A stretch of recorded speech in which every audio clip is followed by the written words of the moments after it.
بسم اللہ الرحمن الرحیم نحمده ونصلی ونسلم علی رسولنا الکریم اما بعد۔ قابل احترام دوستوں، بزرگوں اور بھائیوں بہنوں، زبان کی آفتوں کا سلسلہ چل رہا ہے۔ 7ویں آفت ہے گالی گلوچ کرنا۔ عربی زبان میں اس آفت کا عنوان ہے الفحش والسب وبذاءۃ اللسان۔ فحش کے معنی ہیں گندی باتیں، سب گالی گلوچ کو کہتے ہیں، بذاءت بد کلامی بد زبانی کے لیے استعمال ہوتا ہے، اور اس کی حقیقت ہے قبیح اور گندی باتوں یا شرمناک حقیقتوں کو صریح الفاظ میں بولنا۔ ایسی باتیں زیادہ تر جماع اور اس سے متعلق ہوتی ہیں۔ بد اخلاق لوگ ایسی باتوں کو صراحتاً بول دیتے ہیں، اور جو مہذب شریف لوگ ہوتے ہیں وہ ضرورت کے وقت اشارات اور کنایات میں بولتے ہیں۔ جیسے حضرت عبداللہ ابن عباس رضی اللہ عنہما کا قول ہے کہ اللہ تعالیٰ نے حیا اور کرم کی وجہ سے قرآن کریم میں جماع کے لیے کوئی صریح لفظ استعمال نہیں فرمایا۔ لمس، دخول، صحبت جیسے الفاظ استعمال فرمائے۔ یہ سب الفاظ اشارہ ہیں، کوئی ایسا لفظ نہیں بولا جو صریح ہو، کیونکہ ایسے الفاظ کہنے سننے سے باحیا لوگوں کو تکلیف ہوتی ہے۔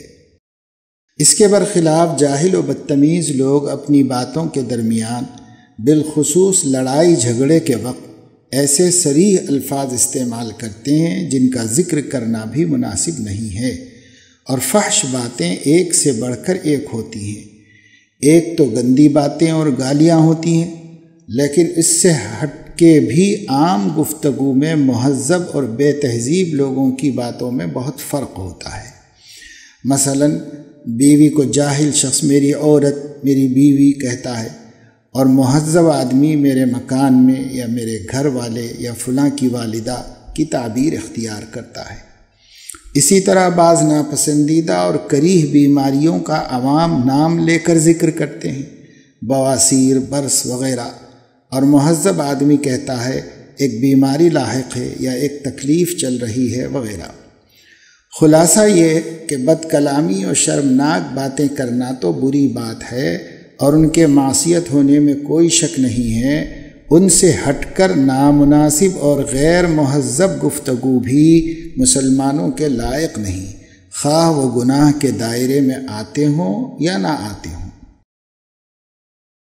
مسند احمد میں نبی اکرم صلی اللہ علیہ وسلم کا ارشاد ہے، بری اور بے حیائی کی باتیں کرنے سے بچا کرو، اس لیے کہ اللہ تعالیٰ ایسے لوگوں کو پسند نہیں فرماتا۔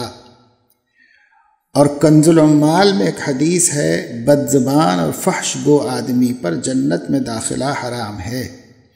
بد زبانی اور فحش گوئی دونوں نفاق میں داخل ہیں۔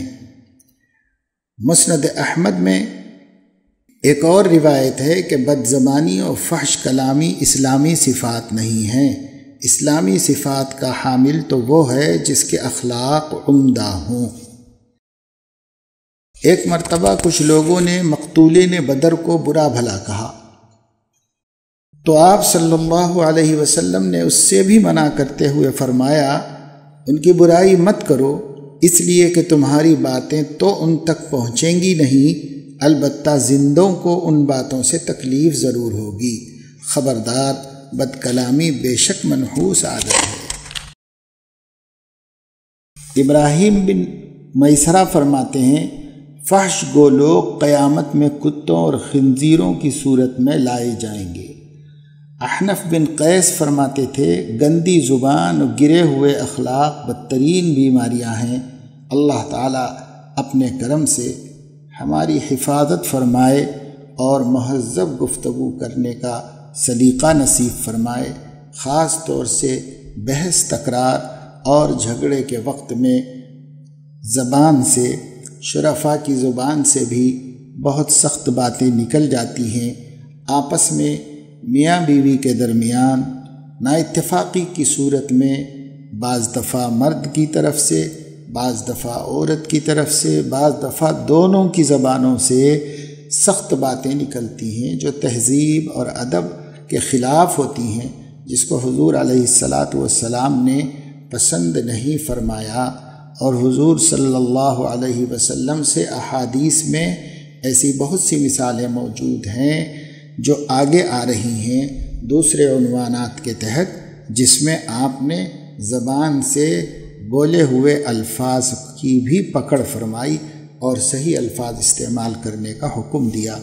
اس لیے اس بات کی طرف خاص توجہ دینی چاہیے، زبان قابو میں رکھنا چاہیے، بالخصوص غصے کے وقت میں قابو میں رکھنا چاہیے اور اچھی بات بولنے کی کوشش کرنا چاہیے۔